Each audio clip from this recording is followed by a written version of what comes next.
Oi, sou Paulo Marchetti e estou aqui de volta com um conteúdo que faz 5 anos que eu não gravo, que é a respeito do rock brasileiro.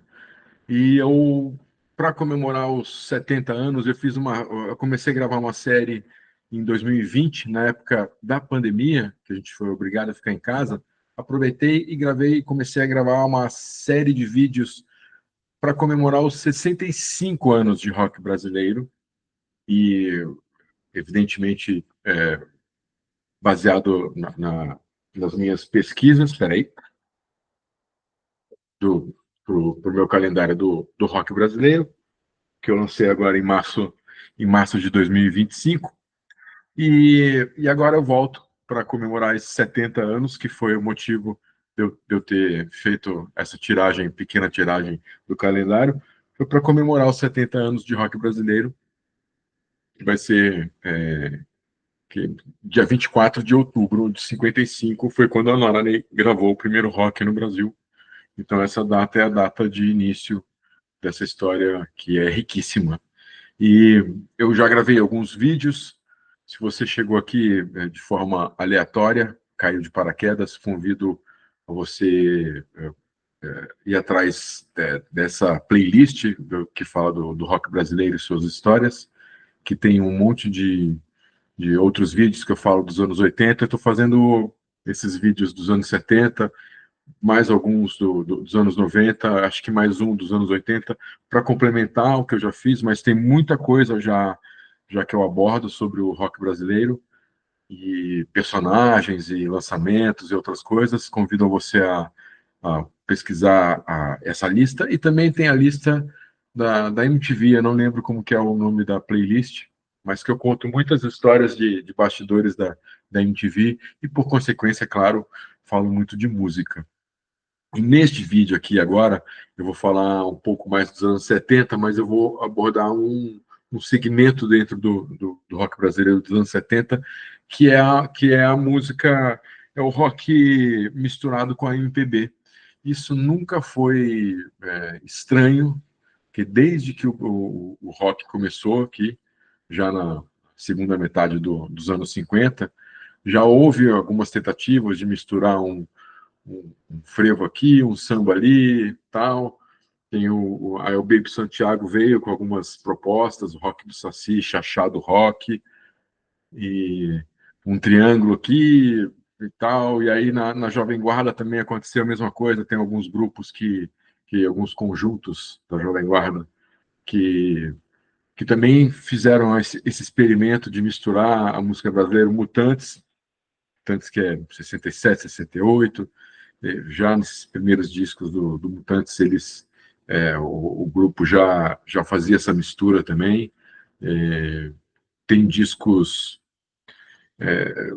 de carnaval, por exemplo, alguns grupos, alguns conjuntos da Jovem Guarda lançaram discos que eram temáticos de carnaval, de marchinha, de samba.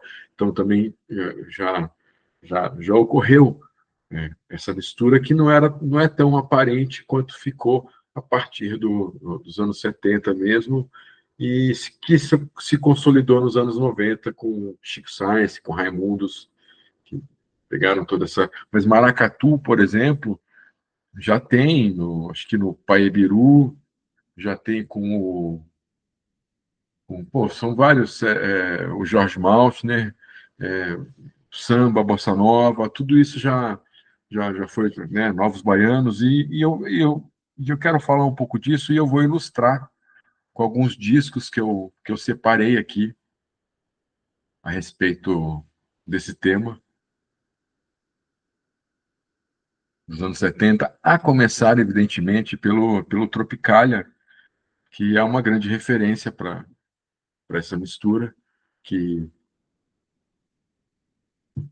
a partir daí ficou mais evidente mesmo, porque, como eu falei, já antes dele já tinha esses experimentos pontuais, assim, de uma música aqui, outra ali, um berimbau a colar, uma, esses instrumentos, viola, essas coisas todas que ficou muito mais evidente no Mutantes, e ficou muito mais evidente com a Tropicália, com o Caetano, com o Gil, porque foi a geração que absorveu mais fácil o que veio de fora, essa geração LSD, Beatles, e toda essa revolução que aconteceu nessa virada, principalmente de 68 até 72, essa turma que está na capa aí do Tropicália absorveu muito bem tudo isso aí. Então, a mistura do rock com a MPB começou a ficar mais fácil, começou a ficar mais.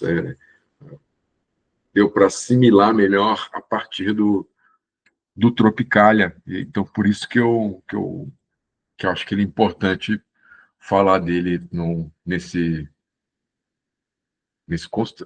contexto, porque ele é talvez a principal referência, e eu gosto muito desse disco, do Carlos Erasmo, que também é do início dos anos 70, 71, ele colocando o pé para fora da Jovem Guarda de uma forma maravilhosa. E eu separei esse disco, primeiro porque do Erasmo Carlos, o Erasmo Carlos e o Roberto Carlos, tem gente assim como eu não os acho assim grandes artistas mesmo, né, nem mesmo o Roberto Carlos, cantores e tal, essa coisa, mas eles são,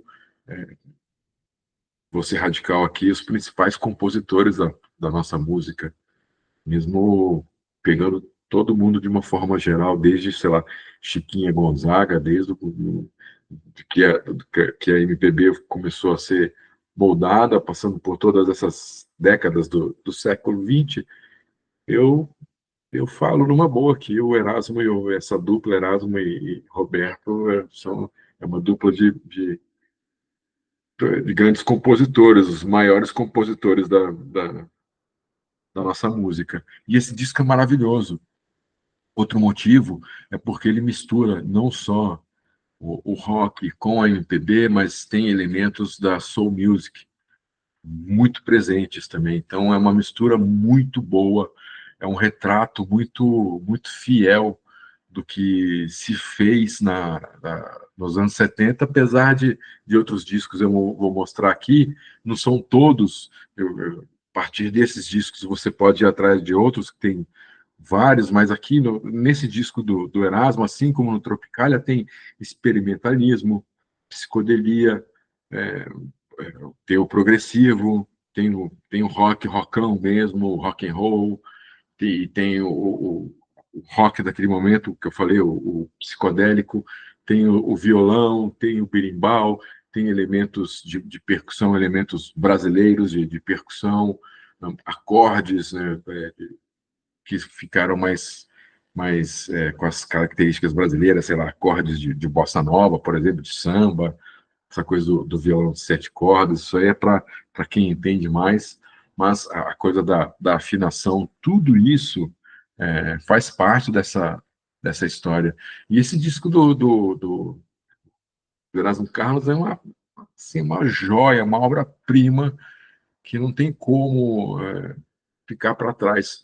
Tem outros aqui, por exemplo, vou mostrar esse aqui, ó, tem o Jardim Macalé, são artistas como eu falei do Tropicália, o Jardim faz parte, filho da Tropicália, faz parte dessa história, que são artistas que assimilaram muito bem essa mistura do rock psicodélico, do progressivo, do experimentalismo com a MPB. E o Jardim Macalé não dá para ficar de fora. O Jardim, que inclusive produziu um outro disco que está aqui nessa lista que eu separei, que é o Transa do Caetano Veloso. Mas eu vou chegar no Transa. Além do Jardim, tem esse disco maravilhoso também do Walter Franco. O Walter Franco. Essas imagens eu peguei assim numa pesquisa rápida no Google, então o tamanho delas varia mesmo, a qualidade e tal, mas esse é o primeiro disco do Walter Franco, que também mistura, tem aí, você vê, muito psicodelismo, muito experimentalismo, tem nesse disco, e elementos que você encontra no Clube da Esquina e em todos esses grupos que pegaram todos esses elementos. Tem ó, outros que, para mim, fazem parte desse pacote aí do Jardim Macalé, do Walter Franco, tem esse disco do Marconi Notaro, que, assim, é uma coisa isolada, não tem... olha o título, né? No sub-reino dos metazoários. E tem todos esses elementos que eu trago aqui, para que eu estou citando aqui. E uma curiosidade entre todos eles é que, às vezes, você percebe, existe uma unidade sonora de todos esses discos, principalmente esses que eu estou mostrando agora. Ó, tem o do Flaviola, todos eles têm mais ou menos o mesmo estilo, o do Walter Franco, do Jardes, esse do Flaviola, tem um, tem o, além do Flaviola, perdão, sim, claro, o Jorge Maltner, e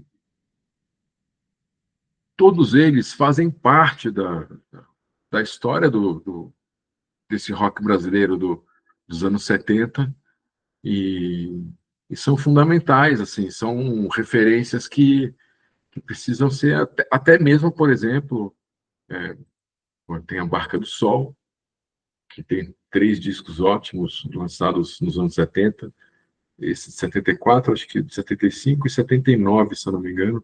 Posso estar errado. É muita informação. Tudo isso está aqui, ó, no calendário do rock brasileiro, que eu fiz de forma independente, na raça, na unha. Essa pesquisa que eu iniciei em 1998, e daí esse ano eu resolvi botar isso no livro, porque senão eu ia ficar maluco e eu precisava dar vazão para isso. Então, é uma tiragem curta, são poucos exemplares que ainda estão comigo. E todos esses discos aqui, eles têm essa coisa. Você escuta, pô, claro, como que o rock rural, o Sal Rodrigues e Guarabira deixaram 3 ótimos discos, 3 grandes referências para quem gosta dessa mistura, que o próprio outro grupo aqui, tem uma história muito rica nessa mistura do rock com o MPB, é o Sonho Imaginário, que foi o grupo que acompanhou o Milton, gravou o disco ao vivo, gravou Milagre dos Peixes, se eu não me engano, e fizeram uma parceria aí de muitos anos juntos, e teve mudança de formação no grupo, tudo, mas a essência dele sempre foi a mesma, sempre foi essa busca. É, falando de som imaginário e Milton Nascimento, não tem como não falar do Clube da Esquina, que também é outro disco riquíssimo dessa mistura. E é importante também citar, eu quero botar aqui, esse aqui, todo mundo conhece, talvez é o disco mais conhecido e mais popular, talvez, do rock brasileiro dos anos 70. E é isso que eu quero falar desse disco, dele estar inserido na prateleira ali do rock. Mas esse disco aqui, ele é muito MPB, muito mais, ele vai muito mais pro MPB, a poesia e a musicalidade que acompanha a poesia, porque não é fácil você compor para para uma métrica que às vezes não é musical. E, e esse disco, ele é colocado no rock muito mais pela atitude agressiva, talvez. Agressiva não seria uma atitude ousada, melhor.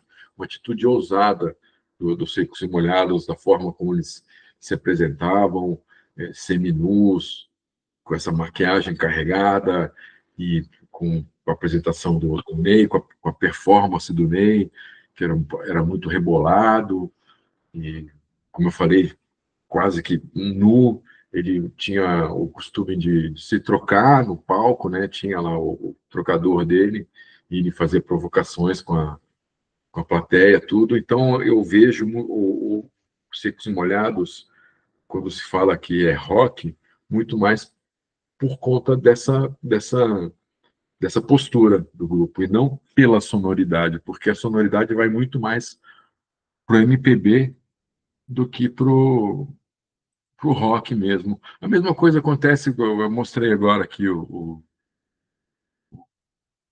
Acabou Chorare, Novos Baianos, tem discos maravilhosos, todos os discos praticamente do Novos Baianos, todos esses discos que eu estou mostrando, eles têm uma força muito grande, assim, cada um, claro, com a tua história, dentro do teu contexto. Ó, tem o primeiro disco do Som Nosso de Cada Dia, que também é do iniciozinho dos anos 70, é um disco muito importante e referência para quem gosta e para quem quer até fazer e trabalhar mais esse lado da MPB com o rock. O Ave Sangria, o Ave Sangria tem essa turma que é do Recife, Salvador, que é muito forte, né? O Ave Sangria, você escuta o disco, você chega a pensar que é Caetano Veloso, por exemplo.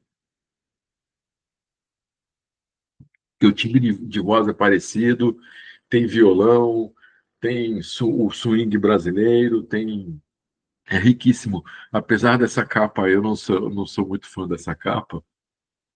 Eu costumo dizer que ela não tem nada a ver com a qualidade do disco. É um disco importantíssimo esse, e ele foi proibido, né? Ele foi lançado, seu Valdir começou a tocar nas rádios, invadiu todas as rádios, principalmente a Globo, que era a principal, fez o disco ir para os primeiros, para as primeiras colocações de vendagem, chegou no top, só que as pessoas começaram a reclamar da letra de Seu Valdir, como era cantado por um homem, parecia um amor de homem com homem, uma coisa mais homossexual. E não tem nada a ver, porque essa música ela foi feita, foi composta pensando em uma personagem, uma peça de teatro, uma personagem feminina ia cantar. E como essa música foi negada pela peça, não precisou e tal, eles, a banda aproveitou, mas cantou do jeito que ia ser uma voz feminina, só que foi cantada por um homem, então gerou toda essa confusão. Mas esse disco ele é ótimo de começo ao fim, ele é ótimo. Outro que eu quero colocar aqui que é importante, porque é um que até é importante falar dele por causa do Raul Seixas, que é o disco do Leno. Eu não estou achando aqui, mas eu separei o disco do Leno e Vida e Obra de John McCartney, se eu não me engano. Esse é o nome do disco. Ainda numa época que o Raul era produtor. Ele produziu esse disco do Leno, que não foi lançado nos anos 70. Esse disco, se eu não me engano, de 71, foi gravado. Tem Senhor Imposto de Renda, é muito bom esse disco. Ele só foi lançado em 95, exatamente porque acho que foram gravadas 11 ou 12 músicas, a metade, pelo menos metade, foi censurada. Então a gravadora resolveu arquivar. E o Raul, ele participa desse disco como produtor, ele toca, executa, não sei, baixo, guitarra, você escuta ele também cantando, fazendo backing vocal. E além desse disco do Lennon, antes do Raul se tornar o artista Raul, ele também fez o Sociedade, a Gran, nossa, esqueci o nome, deu branco agora, mas o disco que ele fez com o Sérgio Sampaio, com o Ed Starr e com a Miriam Batucada, na sessão das 10, né? A Grande Sociedade, e também tem elementos ali de música brasileira. E depois, quando ele começou a carreira dele, enfim, com o Krieg Rabandolo, e aí foi embora, ele sempre também misturou o frevo, misturou o samba, a bossa nova, sempre em todos os discos dele. Não vou dizer todas as músicas de todos os discos, mas era carregado também de MPB, a obra do Raul Seixas. E esses discos que eu mostrei são a prova de que o tempo inteiro na história do rock brasileiro, também nos anos 70, a MPB estava presente. Muitos desses grupos também, não só o Som Imaginário, mas outros também acompanhavam artistas como esses, o Jardim Macalé, o Tom Zé.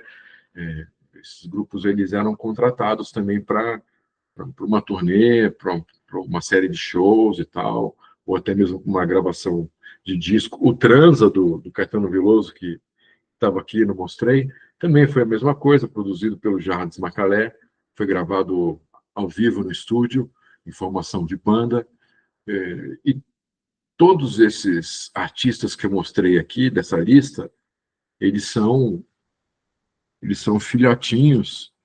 Se não criaram a Tropicália, eles são filhotes da Tropicália. Tem discos também, eu não coloquei aqui, mas o próprio Gil, você pode pegar o Gil e você vai ver elementos de rock, de soul music, tudo dentro da música dele, a MPB, o Beatles, o Stones, tá tudo na música do Gil também. Lembrei desse do Pai Ibirô, como eu falei, esse tem o Sátua, como eu falei, tem o Alceu Valença no início de carreira, né, Zé Ramalho, e, e todos esses grupos, até mesmo, eu não botei aqui, mas eu separei a capa e não botei aqui, a Cor do Som, 14 Bis, todos esses grupos, a Cor do Som, chegou um momento em que o Novos Baianos era Novos Baianos e a Cor do Som, já nos anos 70, e que acompanhavam o Novos Baianos. E todos esses discos, olha, outro disco importante do Tom Zé, os dois primeiros discos dele, disco de 72, esses discos todos que eu mostrei aqui, a maioria é de 72, 73, 74, a Barca do Sol, aquele primeiro da Barca do Sol, 74. 74, os Secos e Molhados ia lançar o segundo disco, chegou a ser distribuído para algumas lojas, mas uma semana depois o grupo se desfez, se desfez não, mas o Ney Matogrosso e o Gerson Conrad saíram do grupo, e aí o disco foi recolhido. Ah, eu esqueci, eu também separei, não, está aqui, ó, o disco do Gerson, é muito importante falar disso, antes de eu terminar, esse disco que ele fez, o Gerson Conrad, ele fez em parceria junto com a Zezé Mota, e tem o disco também, o disco solo, esses dois são de 75, e esse também é o primeiro solo do João Ricardo, pós Secos e Molhados. Esse disco do João Ricardo, por exemplo, para ele assinar o contrato, acho que foi com a Philips, não lembro, foi uma fortuna, foi um dos maiores cachês, assim, um dos maiores contratos, maiores valores de contrato assinados na época. E a curiosidade desses dois discos, do João Ricardo e do Gerson Conrad, é que você escuta e você vê e você ouve os Secos e Molhados. Você percebe que as composições não foi à toa que o Gerson Conrad chamou a Zezé Mota, porque o timbre dela é muito parecido com o timbre do Ney Matogrosso. E você pega esses dois repertórios desses dois discos, você ouve, ou você vê o Ney Matogrosso cantando, você ouve os três tocando essas músicas, isso é muito engraçado. E o disco solo do Ney, que eu também acho que é de 75, ele não tem nada a ver com os Secos e Molhados. Isso é muito, muito interessante de se escutar. Esses discos estão disponíveis em plataformas digitais, todos eles estão, estão disponíveis. Eu só não achei o disco da Decalaf e a Turma, que também é um grupo, é um disco aleatório, que é um só, que também tem essa mistura. Tem o terço Criaturas da Noite, o, o disco seguinte de Criaturas da Noite também tem muita coisa de MPB, você percebe melodias, o disco do Karma, falando em terço, que é o grupo do Jorge Amiden, você percebe acordes, timbres de violão, timbres de bateria, algumas estruturas assim em algumas músicas, você percebe uma, uma unidade de todos esses discos que eu citei e eu queria ter mostrado muito mais discos aqui, mas aí o vídeo fica longo. Mas fica aqui a dica para se escutar, você que gosta dessa mistura, e para ver o quanto a MPB sempre foi importante, né, para enriquecer o rock brasileiro, e mesmo outros grupos que não citei aqui, o próprio Mutantes, o Mutantes Progressivo dos anos 70, Rita Lee, Tutti Frutti e tal, é, não citei porque são, e outros artistas, porque são óbvios, e assim, também a Rita Lee e Tutti Frutti é uma fase muito rock dela, né? Tem elementos ali de música brasileira, mas é uma fase muito rock dela, e eu quis dar mais atenção a esses discos, o primeiro e segundo do George Maltner, esses discos todos que eu mostrei.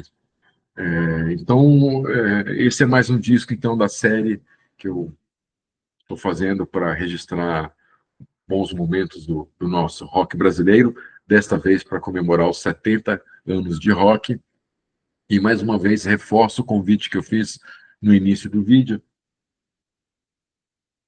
de buscar outros vídeos que eu fiz a respeito. Tem vídeo, por exemplo, sobre Júlio Barroso, Gangue 90, e sobre Rock in Rio, aquele miolo efervescente dos anos 80. Tá, só procurar na lista que eu vou enriquecer ainda mais essa lista com outros vídeos novos gravados agora, a partir de agora, dia 28 de julho. E espero que você tenha gostado desse conteúdo. Se você conhece alguém que vá se interessar por esse vídeo, por favor, não deixe de compartilhá-lo. Muito obrigado pela companhia e até um próximo vídeo e um forte abraço.